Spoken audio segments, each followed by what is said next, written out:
Putus গলুস kitchen থেকে আমি তনুশ্রী। আজ তোমাদের সঙ্গে একটা খুব সুন্দর রেসিপি শেয়ার করতে ইচ্ছে হলো। দেখো তো, এই লঙ্কাগুলো নিশ্চয়ই তোমরা অনেকেই চেনো। এগুলোর স্টাফ করে খাওয়া হয় বড়া হিসেবে, আবার প্লেন বেসনে ভেজেও কিন্তু এগুলো খুব খাওয়া হয়। মানে সেই ব্যাপারে এই লঙ্কার খুব পপুলার এই ভাজা খাওয়ার জন্য। কিন্তু আজকে আমি যে রেসিপিটা তোমাদের সঙ্গে শেয়ার করছি, এটা ডিপ ফ্রাই নয়।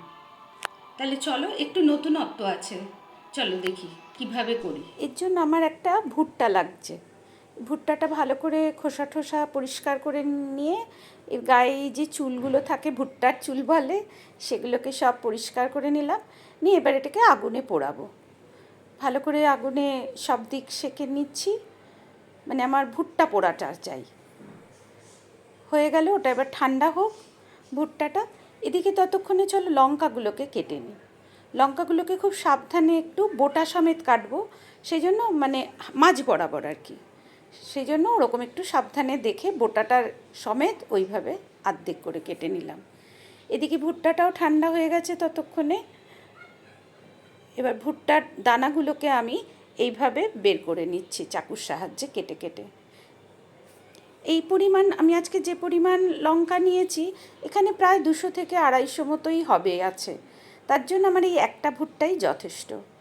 মানে এক ভুট্টাটা মোটামুটি খারাপ সাইজ একদম ছিল না, ব্যাস এই একটা ভুট্টাতেই আমার হয়ে যাবে। নিয়ে নিলাম সব দানাগুলোকে ছাড়িয়ে। এবার একটা পাত্রে আমি হাংকার্ড নিয়েছি। হাংকার্ড নিয়ে কিছু মশলা এবার এর মধ্যে অ্যাড করব। আমি একটু রসুন কুচি নিলাম, রসুন কুচিটা একটু বেশি দিয়েছি, প্রায় 2 টেবিল স্পুন 2.5 টেবিল স্পুন মতো হবে। আর একটু লঙ্কা নয় সরি পেঁয়াজ কুচি দিলাম, পেঁয়াজ কুচিটাও ছোটো ছোটো করে কেটেছি। আর কিছু মশলা অ্যাড করেছি, গুঁড়ো মশলা। আর এদিকে আমি একটু চিজ গ্রেট করে নিচ্ছি, এটা মজরেলা চিজ কিন্তু, যেটা পিৎজায় ব্যবহার হয়, সেই চিজ গ্রেট করে দিলাম। আর মশলার মধ্যে দিয়েছি চিলি ফ্লেক্স একটু, একটু গোলমরিচের গুঁড়ো, আর একটু মিক্সড হার্বস দিয়ে এবার ভুট্টার দানাগুলোকেও এর মধ্যে দিয়ে দিলাম। দিয়ে এটাকে ভালো করে আগে মিশিয়ে নিচ্ছি। প্রত্যেকটা মশলা, দই, সব কিছুর সঙ্গে ভুট্টার মিশ্রণটাকে ভালো করে মিশিয়ে নিতে হবে। এখনও আমি নুন দিইনি, এবার আমি নুন দিলাম, স্বাদ মতো নুন দিলাম। আর একটু রোস্টেড পিনাটকে একটু ক্রাশ করে দিয়েছি। দিয়ে এবার এগুলোকেও ভালো করে মিশিয়ে নিচ্ছি। এর মধ্যে তোমরা কেউ চাইলে ধনেপাতা অ্যাড করতে পারো, আমি দিইনি। আর দিয়ে এটাকে ভালো করে মিশিয়ে মিক্সচারটা রেডি করে নিলাম। এদিকে ততক্ষণে আমি আবার লঙ্কাগুলো যে আমি হাফ করে নিয়েছিলাম, এর ভেতর থেকে এগুলোকে পরিষ্কার করে নিচ্ছি। মানে লঙ্কার বীজ বা এই যে একটু সাদা যে ইয়েগুলো থাকে মাংস মতন, ওগুলোকে পরিষ্কার করে নিয়েছি লঙ্কার থেকে। দিয়ে এবার এই যে মিক্সচারটা তৈরি করে রেখেছিলাম, ভুট্টা, হাঙ্কার, চিজ, এই সবের এই মিক্সচারটাকে আমি লঙ্কার মধ্যে এইভাবে স্টাফ করে দিচ্ছি। ভালো করে একটু বেশ ঠেসে ঠেসে, যেন কোনো ভেতরে ফাঁকা না থাকে, এইভাবে স্টাফ করে নিতে হবে। কি রেসিপিটা সহজ লাগলো তো? খুব একটা কিন্তু পরিশ্রম নেই এমন কিছু। আর সবচেয়ে বড় কথা হচ্ছে গ্যাসের ধারে কোনো গিয়ে কাজ করার বিরাট কোনো ব্যাপার নেই। মানে এটা তুমি রান্নাঘর বা ডাইনিং টেবিলে বসে বসেই রান্নার এই প্রিপারেশানটা সব রেডি করে নেওয়া যায়। আর বিশেষ করে এই বর্ষার দিনে মানে স্ন্যাক্স হিসেবে এটা ভীষণ ভালো। মানে এত ভালো লাগে, ধরো মানে কোনো মানে গেট টুগেদার বলো এমনকি বাচ্চাদেরও কিটি পার্টি সবেতে ভীষণ এটা, মানে সবাই খুব ভালোবাসে এটা খেতে, এত সুন্দর টেস্ট এটা। আর সবচেয়ে বড় কথা কোনো ডিপ ফ্রাই নয়, সবাই খেতে পারে আর কি। হয়ে গেছে আমার প্রত্যেকটা লঙ্কার মধ্যে পুরো মিক্সচারটা একদম আমি এইভাবে ভরে নিয়েছি। এবার আমি একটু কিছু কর্নফ্লেক্স আমি একটু গুঁড়ো করে নিচ্ছি হামাল দিস্তার সাহায্যে। হামাল দিস্তাতে ভালো করে সবটা গুঁড়ো করতে আমি পারলাম না বলে কী করলাম, আমি একটা প্লেটের মধ্যে ঢেলে আমি ওই ভালো করে একটু গুঁড়ো করে নিলাম, বেশ একটু মিহি করে গুঁড়ো দিয়ে এবার এই যে স্টাফ করেছিলাম ওর উপরে একটু ছড়িয়ে দিচ্ছি। ওটা কিন্তু লেগে থাকবে, কারণ যেহেতু স্টাফিংটার মধ্যে একটা ভেজা ভাব আছে, তাই ওটা সুন্দরভাবে ওটার মধ্যে কামড়ে থাকবে।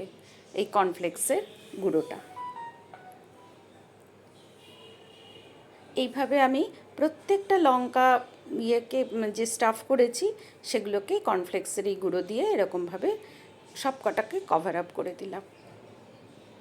এবার আমি এটা বেক করব আজকে, সেজন্য এটা বেকিং ডিশের মধ্যেই আমি এটা রেডি করে নিয়েছি একদম। এবার ওপর থেকে আমি অল্প একটু সাদা তেল জাস্ট ব্রাশে করে, দেখেছো, একটু অল্প ড্রপ ড্রপ করে ছড়িয়ে দিচ্ছি সব কটার উপরেই, মানে একটু জাস্ট। এটা স্প্রেতে করলে ভালো হতো, আমার কাছে যেহেতু স্প্রেটা নেই সেই জন্য আমি এইভাবে দিয়ে দিলাম। এতে খুব বেশি মানে তেল যায়ই না। এবার এটাকে বেক করব।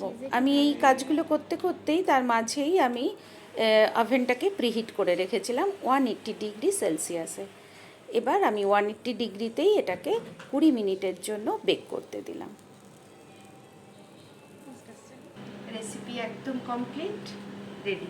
এবার সার্ভ করে দিই। বর্ষার দিনের এরকম বৃষ্টির মুখর দিনের জন্য ভীষণ একটা আইডিয়াল স্ন্যাক্স, অথচ বলতে পারো এটা কাইন্ড অফ এটা হেলদিও। ভীষণ সুন্দর খেতে হয়েছে, তোমরা এটা অবশ্যই একবার ট্রাই করো। মানে ওপরটা ক্রাঞ্চি আর ভেতরে সফট, এত ভালো টেস্ট হয়েছে।